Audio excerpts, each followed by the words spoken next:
네, 우리 옆에 분과 함께 인사하겠습니다. 주의 이름으로 사랑하고 축복합니다.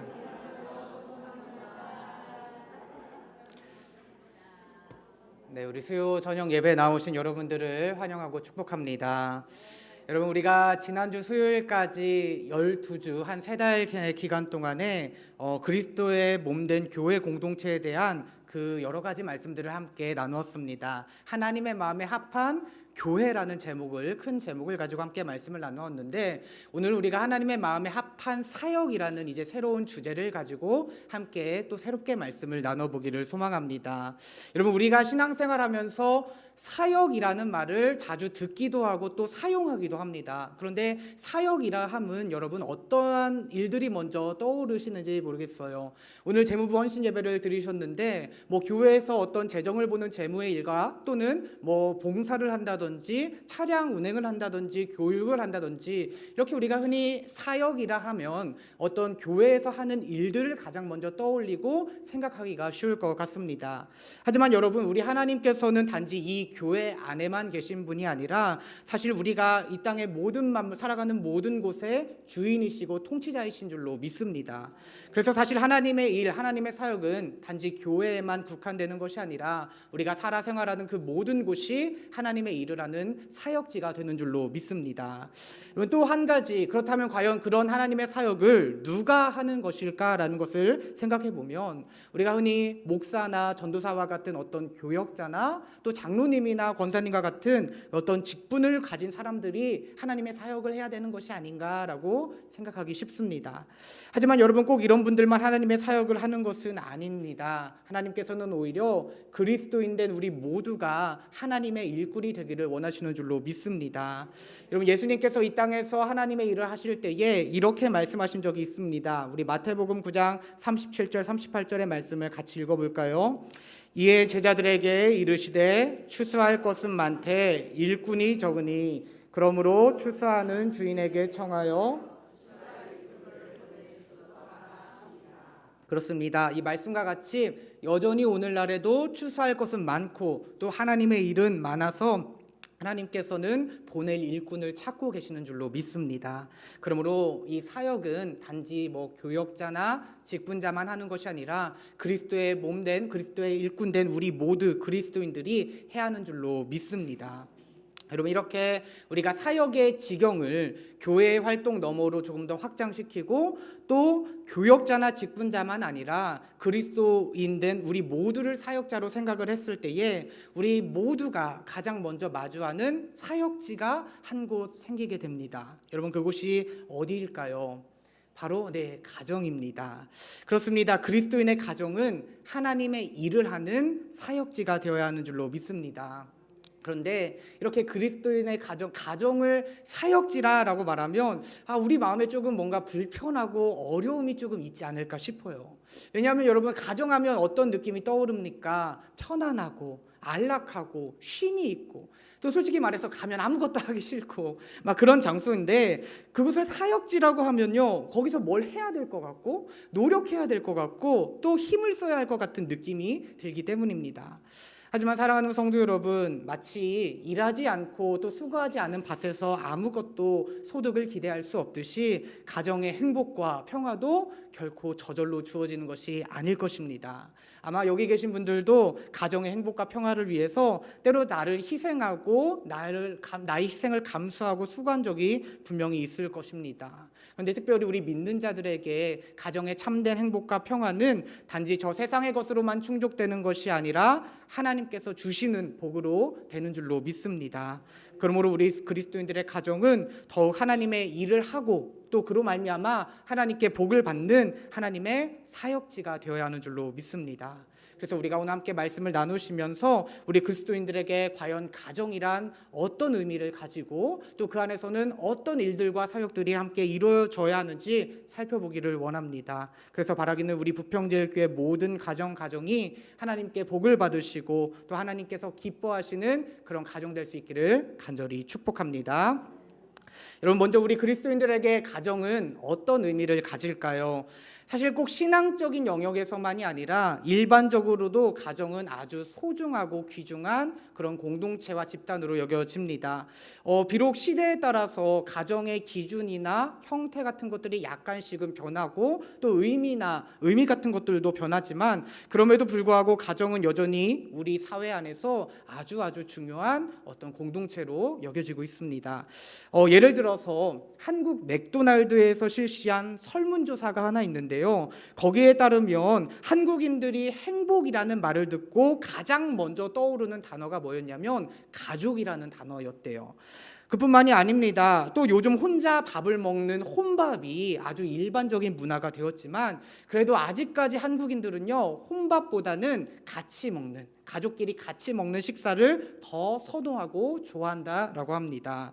그러니까 많은 사람들이 하루의 일과를 다 마치고 가족들이 함께 모여서 오손도손 함께 식사를 나누는 그런 식사 자리에서 행복감도 느끼고 만족감도 느낀다라는 것입니다. 그런데 여러분, 오늘 우리가 함께 읽은 말씀을 보시면 이와 아주 비슷한 장면이 나오는 것을 볼 수가 있습니다. 우리 함께 읽은 3절의 말씀을 한 번 더 같이 읽어보겠습니다. 내 집 안방에 있는 내 아내는 결실한 포도나무 같으며 내 식탁에 둘러앉은 자식들은 어린 감람나무 같으리로다. 이 말씀에서 시편의 시인은 복 있는 가정의 모습을 어떻게 표현하고 있습니까? 한 집, 한 식탁에 둘러앉아서 함께 식사를 나누는 그런 모습으로 표현하는 것을 볼 수가 있습니다.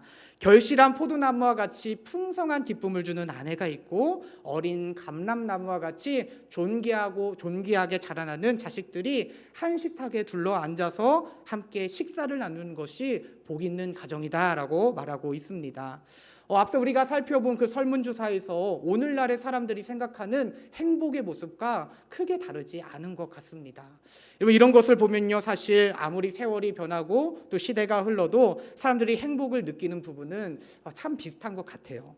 꼭 물질적으로 부유하고 풍성해야만 행복한 것이 아니라 가정이 주는 그런 행복이 있다라는 것입니다. 이렇게 성경의 말씀도 하나님을 믿는 사람들의 가정은 참된 행복이 있는 곳, 참된 평안이 있는 곳, 안식이 있는 곳으로 이렇게 묘사하는 것을 볼 수가 있습니다. 여러분, 우리 한 가지만 더 살펴볼까요? 혹시 여러분 가화만사성이라는 한자성어 들어보셨습니까? 무슨 뜻입니까, 여러분? 가정이 화목해야 모든 일이 다 잘 된다라는 말이죠. 또 여러분, 유교경전 대학에 나오는 수신제가 치국 평천하라는 말도 있는데요. 수신, 즉 내 몸을 먼저 바로 닦아 수양하고 그 다음에 제가 가정을 올바르게 다스린 다음에야 치국, 나라를 통치할 수 있고 평천하, 나아가 천하를 평정할 수 있다라는 뜻입니다. 이런 말들에서 우리는 이 가정의 화목함과 평안함이 결코 작은 것이 아니라 어떤 개인의 행복이나 나라나 도시 또 천하의 행복과 크게 다르지 않고 그것과 연결되는 아주 중요한 가치로 여겨지는 것을 볼 수가 있습니다. 그런데 오늘 함께 본 시편 128편도요, 참 놀랍게도 아주 비슷한 구조로 이어지고 있는 것을 볼 수가 있습니다. 우리가 간략하게만 살펴보면 시편의 시인은 여러분 2절 말씀에서 뭐라고 말합니까? 내 손이 수고한 대로 먹고 네가 복되고 형통하리라 라고 말하면서 한 개인의 복을 말하고 있고요. 나아가 3절에서는 앞서 보았듯이 가정의 복을 묘사하고 있습니다. 그리고 5절에서는 시온과 예루살렘, 즉 도시의 번영을 이야기하고, 마지막 6절에서는 이스라엘의 평강, 즉 한 국가에 임하는 복을 시편의 기자는 말하고 있습니다. 이렇듯 시편의 기자 또한 가정의 복을 따로 떼어서 말하는 것이 아니라 개인이나 혹은 한 도시나 국가의 번영과 번성과 연결해서 이어서 말하고 있는 것을 볼 수 있습니다. 즉 그만큼 가정의 행복과 평안과 안정이 결코 작은 것이 아니라 아주 중요한 요소다라는 것이죠. 여러분, 지금까지의 내용만 보자면 이 성경이 말하는 가정의 의미와 그리고 저 세상에서 말하는 가정의 의미가 뭘 차이가 나지 않고 비슷한 것처럼 보입니다. 하지만 사실 여러분, 이것이 다가 아니겠죠. 이 성경은 다른 곳과는 달리 성경이 말하는 가정의 아주 중요한 특징이 한 가지 있습니다. 우리 함께 읽은 4절의 말씀은 이렇게 고백합니다. 같이 읽어보겠습니다. 여호와를 경외하는 자는 이같이 복을 얻으리로다. 그렇습니다. 이 말씀의 시편의 기자는 그리고 성경은 누가 가정에 참된 복을 얻는다라고 말하고 있습니까? 바로 여호와를 경외하는 자. 여러분 앞서 보았듯이 가정이 아주 중요한 공동체라는 것은요 성경도 말하고 있고요 저 세상도 모르는 것이 아닙니다. 하지만 중요한 것은 성경은 가정에 임하는 그 참된 복과 평안과 안식은 오직 우리 여호와 하나님을 경외할 때 얻을 수 있다라고 말하고 있습니다. 여러분 왜 그렇습니까? 가정은 단지 사람들끼리 만나서 만드는 공동체가 아니기 때문입니다. 보니까 가정을 이루려면 오늘날에는 혼인을 하거나 또는 입양을 하거나 이런 식으로 해서 가정을 이루어야 되는데 사람끼리 만나서 가정을 이루어야 되는데 성경은 단순히 사람만 만나서 만나는 것이 가정이 아니라라고 말하고 있습니다. 우리 잘 아는 창세기 2장 24절은 이렇게 기록합니다. 우리 같이 읽어보겠습니다. 이러므로 남자가 부모를 떠나 그의 아내와 합하여 이룰지로다. 우리 흔히 결혼식에서 많이 쓰는 말씀이죠. 인류의 첫 번째 가정이 탄생했었던 말씀입니다. 성경은요 아담과 하와가 물론 서로 둘이 되게 좋아했던 것처럼 보여요. 그런데 그냥 둘이 좋아서 눈 맞아서 결혼해서 가정이 탄생한 것이 아니라 하나님의 말씀이 있었고 하나님의 명령이 있었기 때문에 가정이 탄생했음을 분명하게 밝히고 있습니다. 그러므로 가정의 주인은 누가 뭐래도 하나님이신 줄로 믿습니다. 그리고 가정에 참된 행복과 평안과 안식을 주시는 분도 우리 하나님 한 분이심을 여러분 믿으시기 바랍니다. 여러분 가정마다 조금 다를 수 있겠지만 그래도 요즘에는 젊은이들이 결혼해서 가정을 이루면 집안일들을 어떻게 합니까? 대부분 나눠서 해요. 나눠서. 요즘 맞벌이를 하는 경우도 많고 해서 남자가 집안에서 손 하나 까딱 안 하면 어떻게 될까요? 그렇죠. 쫓겨나지 않을까 싶습니다. 저도 나름대로 눈치를 보면서 살고 있는데요. 근데 여러분 나 때는 이라는 말이 나오지만 몇 세대 전만 해도 어떠했습니까? 전통적인 가부장적 제도의 영향을 많이 받은 우리나라 가정은요 누가 가정의 주인이었어요? 남자가 가정의 주인이다라는 인식이 강했습니다. 또 시대가 지나서 이런 인식이 조금씩 변하면서 어떤 경우에는요 분명히 이 신혼부부가 결혼 초창기에 서로 기싸움을 하는 것을 볼 수가 있어요. 아니 서로 사랑해서 결혼했지만 이 같이 살아가는 것은 또 다른 문제라서 초창기에 뭔가 내가 잡아놔야 돼, 주도권을 잡아놔야 돼라는 그런 눈치 싸움이 일어나기도 합니다. 여러분 모름지기 가정이라는 것이 서로 사랑해서 만들어진 것인데 이 가정 안에서도 내가 주인 되고 싶고 또 내가 더 잡고 싶은 나를 내세우려는 그런 모습들을 우리가 쉽지 않게 발견할 수 있습니다. 여러분 근데 이것이 바로 우리 사람의 연약함 같아요. 그리고 우리가 할 수 있는 그 사랑의 부족함과 연약함이지 않을까 싶습니다. 하지만 성경은 가정의 참된 주인이신 하나님은 부족한 우리의 사랑과는 달리 넉넉하고 풍성하시고 사랑 그 자체이신 하나님이라고 고백합니다. 그리고 그런 하나님께서 주시는 그 사랑으로 우리가 가족을 사랑할 때에 우리는 가정에서 참된 행복을 느낄 수 있을 줄로 믿습니다. 또한 여러분 오늘 시편의 말씀은 여호와 하나님을 경외하라라고 말씀합니다. 경외하다라는 말에는 하나님을 두려워할 줄 안다라는 말이 포함되어 있습니다. 즉 가정이라는 공동체에서 내가 주인 되는 것이 아니라 내 맘대로 내 뜻대로 휘둘르려고 하는 것이 아니라 하나님께서 주인 되심을 인정하고 하나님이 우리 가정에 뜻하시고 원하시는 바가 뭘지 하나님을 생각하는 것, 그럴 때에 우리 그리스도인들의 가정은 참된 평화를 누리는 줄로 믿습니다. 사랑하는 부평제일교회 성도 여러분, 흔히 우리는 가정을 작은 천국이라고 부릅니다. 여러분 천국의 가장 큰 특징은 무엇입니까? 하나님의 통치와 다스림이 있는 곳이 아니겠습니까? 바라기는 우리 부평제일교회가 각 가정이 하나님께서 주인 되시고 하나님이 통치하시고 하나님의 다스림이 있어서 참으로 작은 천국을 이룰 수 있기를 간절히 축복합니다. 하나님을 경외함으로 여러분 각 가정이 또 여러분 자녀들의 가정이 복을 얻는 그런 축복의 가정 될 수 있기를 다시 한번 간절히 소망합니다. 여러분 다음으로 우리는 그렇다면 우리 그리스도인들의 가정에는 과연 어떤 사역, 오늘 주제가 이제 사역이잖아요. 어떤 사역들이 있어야 할지 한번 살펴보기를 원해요.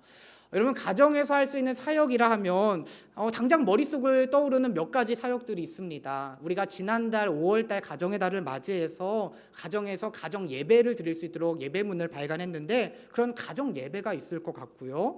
또는 1년 1독을 목표로 해서 우리가 항상 연초에 하는, 그런데 나 혼자 하기 힘드니까 가족끼리 모여서, 저도 어렸을 때 했었거든요, 성경을 같이 읽는 1년 1독을 목표로 하는 그런 활동도 있을 것이고, 혹은 뭐 가족끼리 큐티를 하거나 신앙서적을 읽고 나누는 그런 활동들도 있을 수 있을 것 같아요.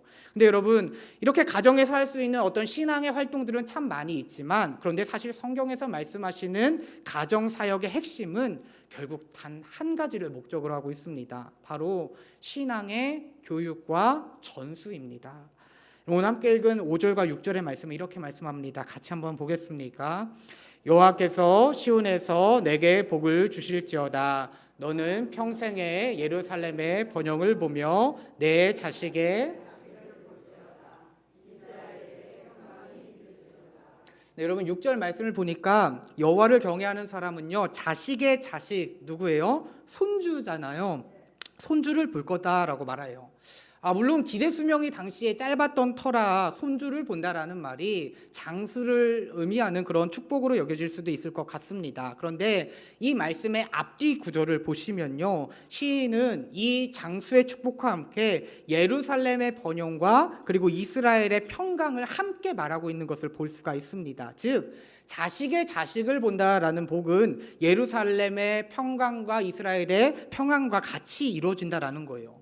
특별히 이 시편 128편의 말씀은 이스라엘이 그 바벨론에 포로 잡혀서 갔잖아요. 포로 잡혀간 그 이후에 지어진 것으로 여겨지는데, 이런 상황을 우리가 조금 생각해 본다면 결국 자식의 자식을 본다라는 이 말씀은 이스라엘이 신앙적으로 회복되어서 예루살렘으로 돌아오고 또 이스라엘이 평강을 누리는 그런 다시 한번 신앙의 회복이 일어나는 그런 축복이다라고 우리가 이해가 할 수 있을 것 같습니다. 그러니까 바벨론 포로기 얼마나 믿음 지키기도 어렵고 힘든 그 시기이지만 자녀와 자식들에게, 그리고 자식의 자식에게 이 하나님을 믿는 신앙을 끝까지 전수하고 하나님을 붙잡아서 결국에서 포로에서 해방되고 조국의 자녀들이 다시 돌아가는 그런 축복을 얻게 될 것이다 라는 말입니다. 그런데 그러기 위해서는 가장 먼저 무엇이 되어야 되는 거예요? 내 자녀에게 올바로 신앙이 전수되고 교육되어야 하는 것입니다. 그렇습니다. 이렇게 하나님께서는요, 이스라엘이 한 세대에서 다음 세대로 신앙의 전수가 일어나기를 원하셨습니다. 그런데 중요한 것은 그 신앙의 전수의 사명을 가정에도 주셨다라는 거예요. 물론 이를 위해서 국가적인 이스라엘 차원에서 해야 되는 일도 있고요. 또 당시 성전이나 회당에서 그런 데서만 해야 할 수 있는 일도 있었습니다. 하지만 이와 함께 하나님께서는 가정을 아주 특별하고 중요한 신앙의 전수지로 삼으신 줄로 믿습니다. 여러분, 예를 들어서 하나님께서 이스라엘이라는 민족을 자신의 백성 삼으셨던 그 출애굽 시기부터 가정을 통한 신앙의 전수는 하나님께서는 이미 명령하셨던 것입니다. 여러분, 애굽에 내려진 10번째 재앙을 기억하고 하나님의 그 구원하심을 기억하는 유월절, 여러분, 이 이스라엘은 이 유월절을 1년의 첫 달로 정할 정도로 아주 중요한 절기로 여깁니다. 물론 이것은 민족적인 국가적인 절기지만 이 유월절 때 하나님을 기억하고 기념하는 것은요, 각 가정의 식탁에서 이루어졌습니다. 자녀들은 평소와는 다른 어떤 식탁의 음식들을 보면서 엄마 아빠에게 물어보게 돼 있어요. 아예 순서가 정해져 있어요. 이 음식은 뭐예요? 라고 물어보면 이 부모님들이 하나씩 음식의 뜻을 설명해 주면서 이전에 애굽에서 우리를 구원하셨던 하나님을 그때 가정에서 교육하고 전수하는 것입니다. 여러분, 이스라엘이 우리가 예전에 그 밥상머리에서 아이들 예절 교육한다 그렇게 말하잖아요. 그런 것처럼 이스라엘은 밥상머리에서 아이들에게 신앙 교육을 한 것입니다. 이런 교육은 실제로 실생활에서 이루어지는 교육이라 할 수 있습니다. 이렇듯 하나님께서는 가정이라는 곳을 다음 세대들에게 신앙을 교육하고 전수하는 아주 특별한 사역지로 삼으셨다라는 거예요. 사랑하는 부평제일교회 성도 여러분, 이것은 오늘날 우리에게도 마찬가지일 줄로 믿습니다. 오늘날에도 여전히 우리 그리스도인들의 가정은 우리의 자녀들과 또 다음 세대들에게 신앙을 교육하고 전수할 수 있는 가장 특별하고 소중한 사역지가 되는 줄로 믿습니다. 그런데 여러분, 이것은 비단 어린 자녀를 둔 가정에만 해당되는 것이 아닙니다. 자녀들이 성장하고 또 분가하고 또 그들이 서로 또 다른 가정을 이루었다 할지라도 부모는 여전히 내 자녀에게 가장 좋은 신앙의 모범과 선생님이 되어야 하는 줄로 믿습니다. 물론 여러분, 이 신앙 교육을 가정에서만 하는 것이 아닙니다. 교회에서도, 교회 학교에서부터 장년 교육에 이르기까지 신앙을 교육하고 또 전수하려고 노력합니다. 하지만 교회에서 할 수 있는 교육이 있고요, 또 한편 앞서 유월절 식탁에서 보았듯이 가정에서 해야만 더 효과 좋은 신앙의 교육이 있는 거예요. 특별히 이 가정이라는 공동체는요, 그것이 주는 특유의 안정감과 평안함과 가까움과 친밀함 때문에 더욱더 큰 교육적 효과들을 기대할 수가 있습니다. 그래서 하나님께서는, 그리고 그 무엇보다 하나님께서는 그 가정을 내 자녀에게, 내 사랑하는 자녀에게 나의 가장 귀한 그 믿음과 신앙을 전수하는 그런 특별한 교육지, 사역지로 만드셨는 줄로 믿습니다. 사랑하는 부평제일교회 성도 여러분, 바라기는 우리 가정이 우리 자녀들에게 믿음과 신앙을 전수하는 귀한 사역이 일어날 수 있기를 간절히 축복합니다. 여러분, 사람의 교육과 관련돼서 이런 말이 있다고 합니다. 한 아이를 제대로 키우려면 온 마을이 필요하다. 여러분, 그만큼 한 사람을 올바로 교육하고 양육하는 것이 어느 한 사람이나 한 기관의 책임이 아니라 모든 이들의 협력 가운데 같이 이루어져야 한다라는 뜻이겠죠. 그런데 이것은 신앙 교육에서도 마찬가지입니다. 여러분, 이것은 단순히 교회의 문제 또는 교역자나 교사들만의 문제가 아닙니다. 사실 이것은 하나님께서 가정에게 가장 먼저 맡겨주신 가정의 문제이고 가정의 사역입니다.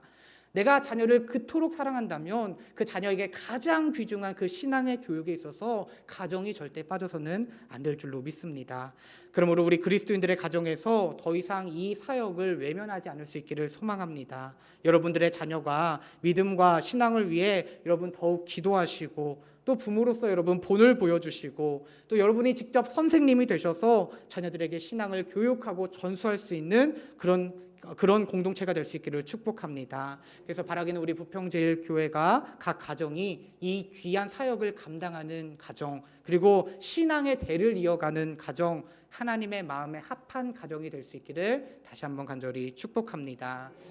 이제 말씀을 정리합니다. 가정은요, 교회뿐만 아니라 저 세상에서도 행복을 주는 아주 중요하고 귀중한 공동체로 여겨집니다. 그러나 그리스도인들에게 이 가정은 부족하고 연약한 사람의 공동체가 아니라 하나님께서 만드셨고, 하나님께서 주인 되시고, 하나님께서 사랑으로 품어주시는 하나님이 주인 되시는 공동체인 줄로 믿습니다. 그리고 이런 하나님을 경외하는 가정이 세상은 줄 수 없는 참된 평안과 복을 누리는 줄로 믿습니다. 그러니까 우리는 이렇게 귀한 가정이 하나님의 일을 하는 사역지가 됨을 기억해야 합니다. 특별히 하나님께서는 우리의 사랑하는 자녀들에게 신앙을 교육하고 전수하라고 이 가정에게 맡기신 줄로 믿습니다. 그러므로 바라기는 우리 부평제일교회 모든 가정들이 능히 주신 사명 잘 감당하고, 그래서 하나님의 마음에 합하고 하나님께 귀한 복을 누리는 그런 귀중한 가정들이 될 수 있기를 다시 한번 간절히 축복합니다. 우리 시간 한 번 더 기도하도록 하겠습니다. 사랑해 주님, 감사합니다. 가정을 통해 우리가 서로 사랑하게 하시고 복을 나누게 하시며 또 무엇보다 하나님의 일을 하게 하시니 감사합니다. 우리 가정들이 하나님을 참된 주인으로 여기고 하나님을 경외하여 참된 복을 누리는 가정들 되게 하여 주시옵소서. 또한 우리 가정들에게 주신 귀한 사역들, 특별히 신앙의 교육과 전수가 잘 이루어져서 믿음의 대를 이어가는 우리 부평제일교회 모든 가정이 될 수 있도록 주님 도와주시옵소서. 감사하오며 우리를 구원하신 예수 그리스도의 이름으로 간절히 기도합니다. 아멘.